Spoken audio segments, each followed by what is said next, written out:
So, what are the key success factors you think long term for the long term? And if we think beyond the mart, like, what strikes me, what's interesting about the art on the mart is that this is ongoing. So there is in place, as you described, different councils that are permanent. And it seems like it's critical to a public art project to have this ongoing, because it's there generally for a long time.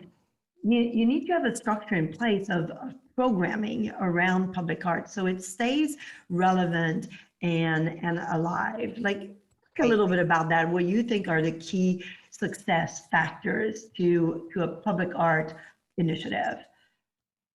Yes, I think it's so important to think from the very beginning about a long-term vision, because you do want to activate the space around it, whether it's through more simple things like landscaping, but also perhaps programming like on-site music or dance or performing arts that in our case might interface thematically with a projection that we might show.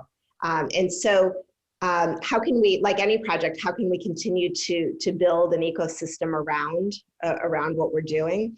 And it's a way to continue to invite the community in. So maybe, you're not in the business, so to speak, or you don't have the skill set to produce a projection, although, we could envision offering some training down the road in that regard as well in communities. But you might, be part of a choir, or you might, propose that your roving theater troupe, comes to the Riverwalk and works with us and works with our partners at the city to activate the space. Because after all, all public art, whatever form it takes, it's about placemaking and about activating and making alive the spaces that we inhabit, that we move through, that maybe we take for granted, but become opportunities to come together, to convene. And we found through this pandemic how important convening is and how much we all miss it. And so public art can really be thought of as that, as a not only as a catalyzer of dialogue around the relevant issues of our time, but a place to convene, to come together, and to find common ground around art and culture.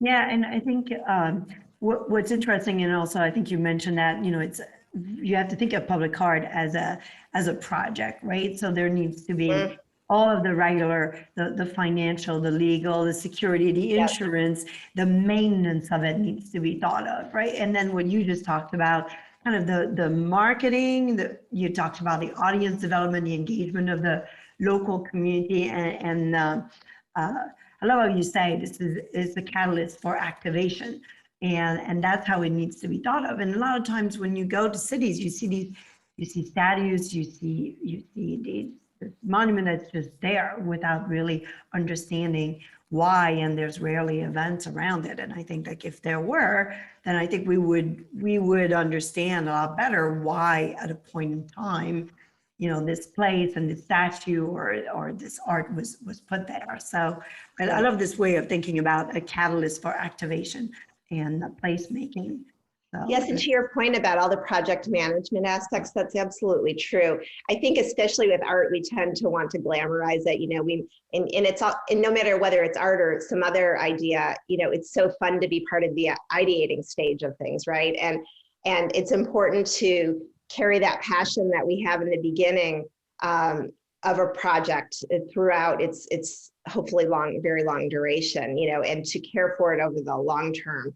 To your point, with attention to financial, legal, security, even things like insurance liability and all of those things, marketing. And so, there's definitely a project management aspect for sure to this work. And so when, if you're initiating or if you're interested in initiating a public art project, it's worth thinking about it as any organization has. If you were to be starting a nonprofit or a small business, it requires so many of the same dimensions.